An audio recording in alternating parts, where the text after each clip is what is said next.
Hey, it's Thomas here, and today we're looking at aquascaping the low-tech planet tank. We're talking specifically about hardscapes and what kind of materials you want to use for a low-tech tank, and basically how I came to that conclusion over there, which I'm pretty happy with. I think it's going to be cool. I'm really looking forward to plans. But hardscape!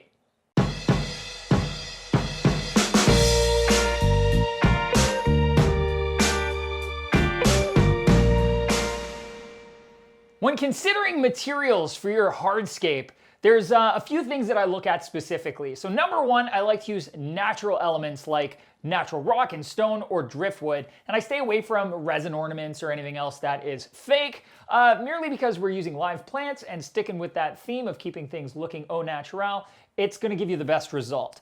The other thing I really like to consider, especially for low-tech tanks, is the maintenance of the hardscape. So I find driftwood, for one, can be a little bit more difficult to work with. We have to worry about weighting it down so it doesn't float up while it becomes waterlogged. We also have to worry about tannins leaching out of the driftwood, and for some people, tannins are a good thing. For other folks, like myself in this build, I don't want tannins in the water. I want that water crystal clear. So rather than having to combat tannins, I'm just not going to use driftwood. And driftwood over time, which is usually honestly a year or more, you'll start getting some of the outer layers of the driftwood flaking off essentially, and that can clog filters and stuff prematurely just because you got some extra gunk in the tank. So I'm going to stay away from driftwood for those reasons, although I really do like it, and stick with stone. The considerations when you're using stone or rock is that you want to make sure whatever you're using is inert, which means it's not going to change the chemistry of the water. So for instance, if you were to use something like limestone, you're going to have issues with pH starting to creep up over time, and depending on the rock, it could get really high, and that can affect the plants to a degree, but also whatever fish or shrimp you want to put in there. So using a rock or stone that is inert will make sure that none of the water chemistry changes and the tank stays the way it's supposed to, and you can worry about where your parameters are and keeping them there so that the rock's not messing up your jive.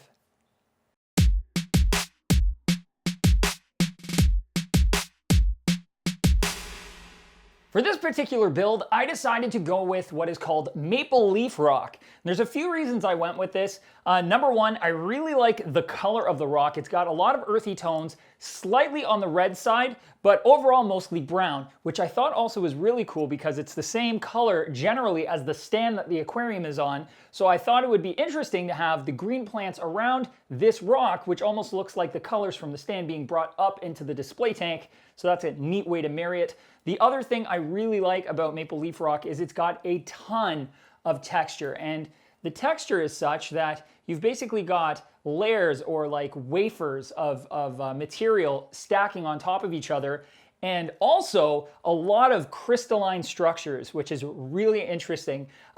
From a distance, you don't really notice the crystal as much, but when you get up close to this rock, it's almost the only thing you notice. It's really interesting and really eye-catching. This rock is also completely inert and is not going to affect my system, so it seemed like a really good choice, and that's why I used it, because it's pretty. So there's really a couple different ways you can go into planning your aquascape. You can go into it with a preconceived notion of what you'd like it to look like, maybe even sketch it out, and then try to find hardscape materials that match your vision, which can be a little bit more tricky because then if you don't find materials that perfectly match your vision, you may be frustrated in the process of trying to get the tank to look the way you've got it set up in your mind. So one of the ways that I like to go about things, which I find is a lot easier, especially if you're newer to aquascaping, is go pick out materials that look really eye-catching to you. So just the materials themselves. And once you have them in front of the tank, you can kind of let the materials dictate where they're going to end up in the aquascape and just move them around until it comes together in a way that you find pleasing. So that way you've got hardscape materials that look awesome. You already know that to your eye, these shapes or this pattern or whatever it is really speaks to you, and then you can kind of just work them in together in a way that makes sense for your aquascape. That way you're not fighting a preconceived plan that may not be coming together perfectly, and then you get frustrated. Never happened to me, I swear. I'm lying. It's happened. That's why I'm doing it this way. So for this aquascape, I was kind of inspired by most really nice Iwagami style setups. Now this is definitely not your traditional Iwagami style tank. Those are usually high-tech tanks and you've got baby tiers on the bottom, and I wasn't really going with that style. but I really like the look of that miniature landscape. So I picked stones that I thought would mimic that well in kind of shape and size in relation to each other. I've got one large focal point stone on the left side of the tank. I've got a cluster of smaller stones to make up a medium sized stone on the right side of the tank. And then finally, I have one small stone that's kind of right near the front of the tank, a little bit justified to the left, but a little bit more centered, I would say. That stone's actually phenomenal. If you get nice and close to it, it has the most crystalline structure out of all of the stones that are in the tank and kind of adds a really neat little accent. Now, one thing you might notice is that I've pulled the rocks away from the sides and the back of the glass. And that's specifically because I want to be able to plant completely around them. I want the stones to be sitting within the aquascape, within all of the plants, so they kind of look overgrown and, weathered by time, so to speak, or overgrown over a long period of time. So that it kind of gives you that sense that the stones have always been where they're sitting. You want your eyes to basically constantly be traveling in a circle, back and forth, up and down, all within the aquarium. You don't ever want the aquascape to kind of force your eye to go out to the wall of the aquarium, because that's kind of when you start noticing that it is a glass box with a finite space. So one way that you could make your tank instantly feel smaller is by sticking a big stone right in the center of the tank. If it's the only thing in there and it's big and tall and it's dead center, one, it's going to look perfectly even to your eye, so your eye's going to go straight to it, but then your eye's constantly going to be traveling outwards from it to the sides of the tank, which is going to be distracting and it won't feel cohesive, and it'll push you away from what you want to be looking at, which is the center of the aquarium. You're going to be, going off to the sides, being like, oh, what else is in the room? Not this tank. I'm going to look over here instead because the tank's telling me to go that way.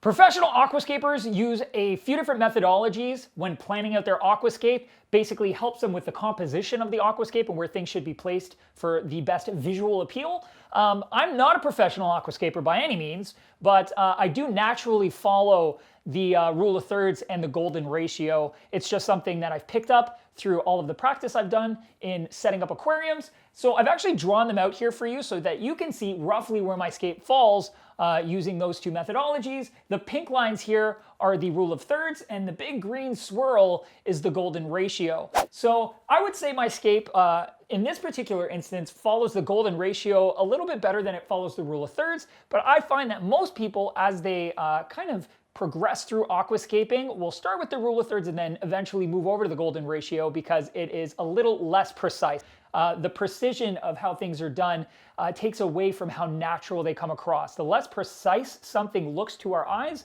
the more happenstance it looks like it just happened that way naturally. So the golden ratio kind of follows that a bit better. You'll notice that right up here, where the focal point of the golden ratio should be, is kind of where my main focal point stone is, and then it swirls around and you'll see that I kind of keep the other focal point stones justified far enough away that it makes sense. I've got nice flow, and I think overall this aquascape is going to look really great once I have plants in there. Now, I did measure this out on the glass, not very precisely, kind of by eye mostly, and by hand. I didn't use any special tools for it, but it works pretty well. The only thing it doesn't really account for, or I didn't account for, is that my scape follows those rules sitting on top of the gravel. So had I bumped this all up and considered my canvas from the gravel up, I probably would have been a little bit more spot on, but I think you get the idea. Another consideration when doing an aquascape on an aquarium versus on a flat surface like a canvas is we're dealing with depth and dimension. So we also want to worry about how everything's laid out front to back of the aquarium, not just how it looks visually from the front panel. Another part of this scape that actually worked out very well is that from the top, the tank's also divided into 3 different sized triangles. We've got one very large triangle that starts at the front of the tank, ending kind of in the back 3rd corner on the right-hand side. That's the largest triangle. Then that separates the rest of the tank into 2 smaller triangles, a medium-sized one that's on the left side of the tank, and then a smaller one on the right side of the tank, which also makes sure that nothing is quite precise or even, and keeps things looking a little bit chaotic and natural.